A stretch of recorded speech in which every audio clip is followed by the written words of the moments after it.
Saya ingin ngomong sedikit tentang ini. Tarian berputar Darwis, whirling Darwis. Di tarian ini ada beberapa kunci ajarannya Rumi. Ya kalian lihat kemarin di masjid juga ada.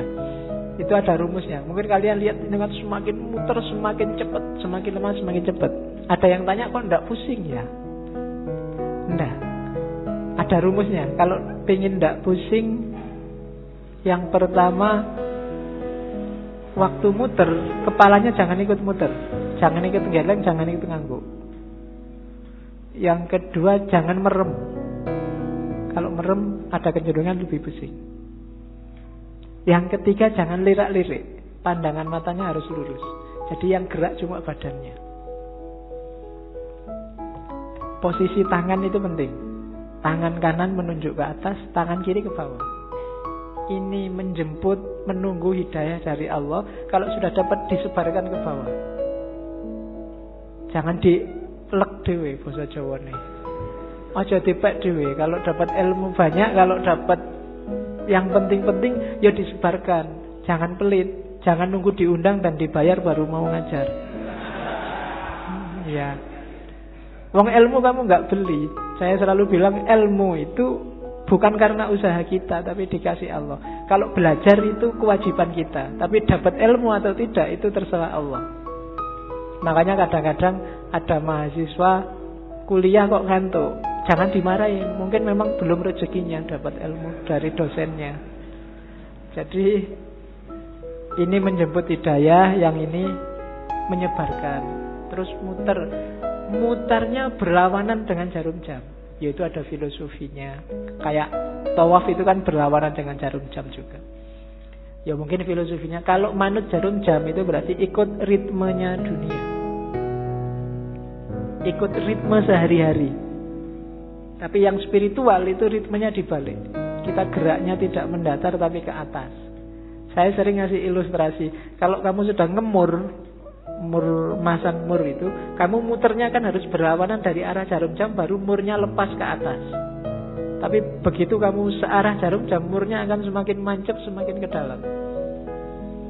Maka tarian ini juga muternya berlawanan, biar ada energi vertikalnya, energi ke atasnya. Itu diantara rahasianya. Ada topinya. Topi ini kalau di Rumi, topi yang tinggi itu isyarat dari kuburan, makam, nisan. Maksudnya apa? Kuburan dari ego, kuburan dari nafsu, hasrat duniawi. Itu kan topi yang tidak keren sama sekali. Karena memang simbol dari nisan, simbol dari kuburan. Kamu jalan-jalan di mall pakai itu mesti dilihat banyak orang. Tidak keren. Karena memang simbolnya bukan simbol untuk keren-kerenan. Dia simbol dari ego. Terus baju putih itu ya ego yang sudah kamu kubur dalam dirimu, sekarang kasihlah yang putih, ditutupi oleh cahaya amal baik, kesucian. Nanti kalau pertunjukan biasanya ada fase ketika yang di tengah pakai jubah hitam, jubah hitamnya dibuang. Nah, itu berarti membuang semua yang hitam-hitam, yang jelek-jelek, untuk lahir sendiri jadi putih. Terus nanti ada gerakan kayak orang kedinginan itu. Nah, ini gerakan menyatu, angka 1, tauhid,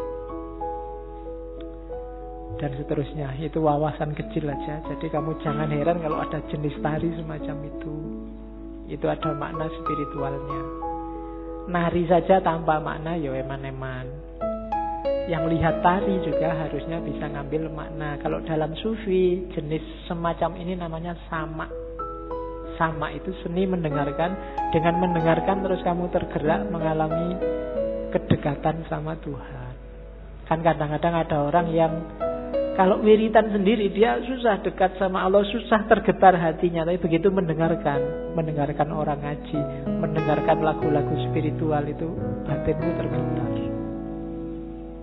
Dengerin lagu religius itu kamu kadang-kadang kan bisa nangis, apalagi pas duit entek. Sedih ya aku, kapan ini kan gitu. Nah, itu. Tapi kalau wiritan sendiri enggak. Kan ada yang gitu. Maka teknik mendekat ke Allah itu sufi macam-macam. Kalau di torekotnya Rumi ini pakai tarian sama namanya. Kan ada musiknya nanti kan. Dan musik itu yang bikin ekstase lebih cepat.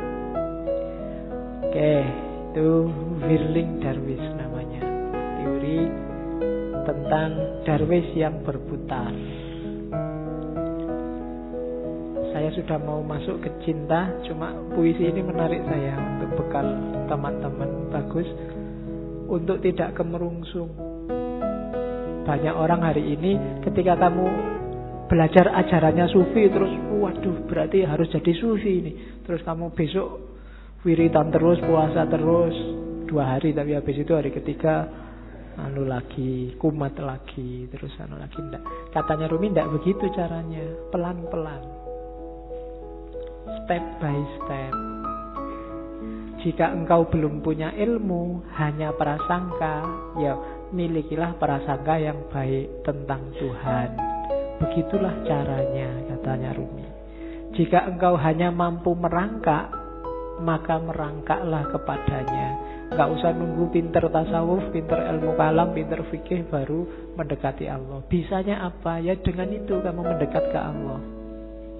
Jika engkau belum mampu berdoa dengan khusyuk, tetaplah persembahkan doamu yang kering, munafik, tanpa keyakinan itu. Karena Tuhan dengan rahmatnya akan tetap menerima mata uang palsumu. Tidak apa-apa. Kan banyak kan sekarang doa itu tidak ada rasanya karena kamu sudah hafal. Saking hafalnya kan doa Bismillahirrahmanirrahim, alhamdulillah. Doa itu kan minta. Minta apa tidak jelas. Itu mungkin malaikat ya bingung, kamu itu minta apa? Jaluk kok sambil ngeremong, sambil kadang yang jarinya sambil berdoa sambil jaluk tenan apa ya. Tapi tidak apa-apa katanya Rumi. Persembahkan saja doamu. Gusti Allah itu maha rahmat. Dengan rahmatnya dia tetap menerima mata uang palsumu. Ya. Dulu ada yang tanya ke saya, kenapa doanya orang Islam itu tidak terlalu manjur, lebih manjur doanya orang Cina. Karena orang Islam itu pasif kalau doa, nunggu ya Allah, kasih dong ya Allah. Kalau orang Cina maksa, ya Allah turunkan. Jadi akhirnya jatuh semua dari atas. Kamu kan nunggu buahnya jatuh. Kalau orang Cina, wah, jatuh dari atas. Oke. Jadi tidak apa-apa wis. Berdoa sebisamu. Ya agak palsu-palsu dikit, munafik-munafik dikit. Itu kan kering, munafik tanpa keyakinan. Keyakinan itu penting loh dalam berdoa.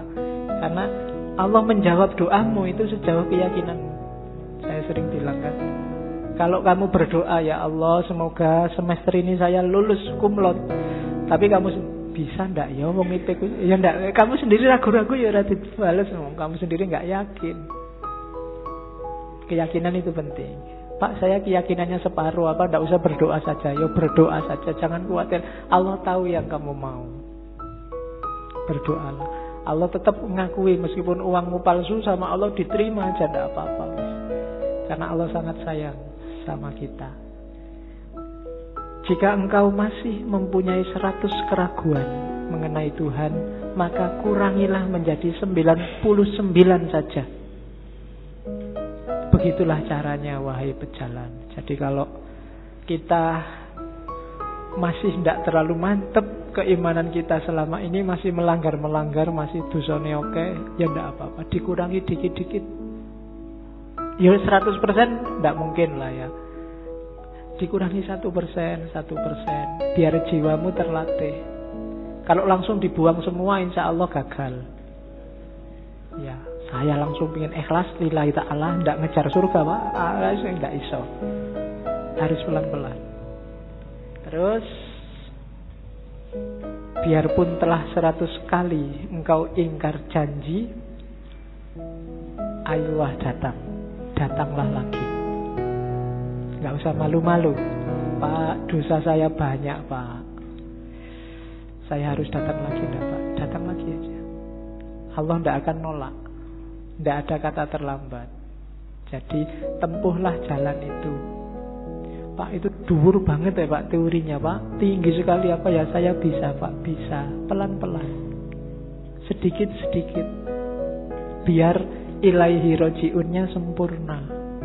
Eman-eman, kalau nanti kamu tidak, nafasnya tidak mutmainnah, dilatih pelan-pelan. Pak saya itu susah ikhlas Pak, kalau sedekah mesti pamrih Pak. Ya sementara pamrih dulu tidak apa-apa, tapi tetap sedekah. Nanti lama-lama latihan. Oke, jadi tempuhlah jalan itu. Jangan ragu-ragu. Jangan nunggu. Biasanya kelemahan yang muda-muda kayak teman-teman nunggu nanti besok kalau tua. Ya, kalau yang zaman muda ndak, yang tua kelihatannya lebih berat. Memulai dari tua itu susah. Karena orang yang sudah tua itu biasanya sudah keras cara berpikirnya. Kalau bahasa psikologinya sudah jadi, dia sudah mature, sudah mateng. Barang mateng itu satu-satunya yang bisa dilakukan adalah mempertahankan kematangan atau bosok. Apa bosok Indonesia bosok itu? Iya, busuk. Jadi kalau bisa terus-terusan bertahan di mateng. Kalau enggak ya lama-lama busuk itu apa? Pikirannya enggak laku. Kalau bahasa filsafatnya out of date, ketinggalan zaman. Dirubah susah. Makanya kadang-kadang orang itu sudah tua, umur 30 kok enggak kawin-kawin, itu biasanya malah susah, malah lama. Terlanjur mateng. Iya. Iya. Peribahasanya kan begitu. Jodoh di tangan Tuhan, tapi umur 30 tahun ke atas Tuhan lepas tangan. Suruh nyari sendiri. Sudah capek Tuhan, nunggu sampai umur 30 kok nggak kawin-kawin. Oke. Terus yuk kita mulai cinta. Panjang ya pengantarnya sebelum cinta.